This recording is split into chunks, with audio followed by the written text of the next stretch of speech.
Good morning dear friends. तो आज हम बात करने जा रहे हैं, एक बहुत ही पॉपुलर टर्म है फिजिकल एजुकेशन में, ग्रोथ एंड डेवलपमेंट का। तो आज मैं क्लास नाइन्थ के सब्जेक्ट की बात करने जा रही हूँ और हम ये जानेंगे कि ग्रोथ और डेवलपमेंट में बेसिकली क्या डिफरेंस होता है। Here you can see that these are the two very different terms when we talk about growth. Basically हम बात करने जा रहे हैं जब किसी के शरीर में, बॉडी में, किसी की साइज और शेप में जब चेंजेस आते हैं, जैसे कि हाइट हो सकता है उसमें गेन, या फिर आपके वेट में चेंजेस आ सकते हैं। तो इस टाइप के जो चेंजेस हैं उनको हम ग्रोथ के अंडर पढ़ते हैं या समझने की कोशिश करते हैं। उसके बाद अगर हम बात करें डेवलपमेंट की, तो यहाँ पे ये जो डेटा है, नंबर्स हैं, वैल्यूज हैं, ये सिर्फ शेप और साइज पे डिपेंड नहीं करती है। डेवलपमेंट एक ऐसी चीज है जो इंसान के जन्म लेने के बाद और उसकी मृत्यु तक किसी न किसी फॉर्म में चलती ही रहती है। ये कोई एज स्पेसिफिक नहीं होती है।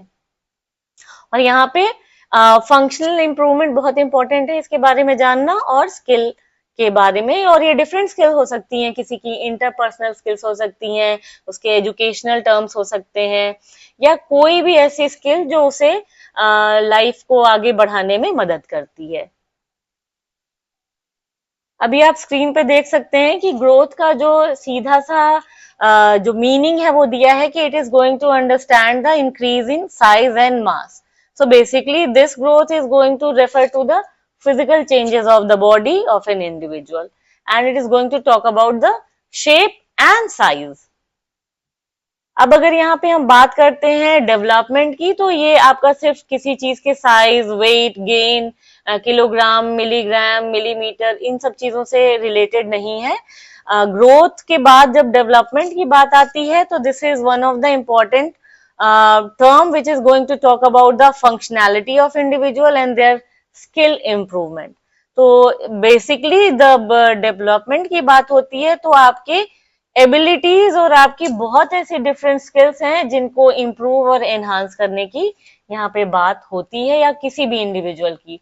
अगर आप फिजिकल एजुकेशन की बात करें, तो यहाँ पे भी डिफरेंट स्किल्स हैं apart from the various games, जहाँ पे जो है एक इंडिविजुअल अपने स्पोर्ट्स एप्रोप्रिएट कुछ चीजें लर्न करता है। कुड बी पॉसिबल बास्केटबॉल खेल रहा है तो शायद उसे हाइट गेन हो, या फिर बास्केटबॉल खेलते खेलते height is something which is related to growth, लेकिन जब उसका कोऑर्डिनेशन, डिसीजन मेकिंग और अदर कैपेबिलिटीज और स्किल्स की बात करेंगे, तो वो हमारा डेवलपमेंट से रिलेटेड होता है। यहाँ पर आप देख सकते हैं कि ग्रोथ जब भी बात करोगे तो it is going to talk about the mass and the size. Development की बात करोगे तो it is going to talk about the improvement which is basically the function and skills of the individual. जब हम ग्रोथ की बात करते हैं तो उसका डेटा या उसके रिजल्ट्स क्वांटिटेटिव होते हैं, मतलब कि it is going to be measured in numerical value. पर जब हम डेवलपमेंट की बात करते हैं तो it is going to talk about the data और result which is not in numericals, it is going to be assessed by the performance and abilities. तो ये सिर्फ नंबर्स पे डिपेंड नहीं होता है, ये बहुत सब्जेक्टिव जजमेंट भी हो सकता है, किसी के एक्सपीरियंस बेस्ड हो सकता है, नॉलेज बेस्ड हो सकता है, और ये अपनी पर्सनल एक्सपीरियंसेस ज्यादा होती हैं कि हम किसी चीज को किस हद तक समझ पा रहे हैं और सीख पा रहे हैं। अब यहाँ पे आप स्क्रीन पे कुछ एग्जांपल्स देखिए। Increase in muscle mass from weight lifting, it is going to talk about growth. Improve coordination in basketball, अब कोऑर्डिनेशन की बात हो रही है तो it is related with development. Again enhanced endurance in running, better flexibility in gymnastics, skill development through team sports. So these are some of the different terms, different examples of growth and development, which is going to be, obtained by the individual through the phases of growth and development.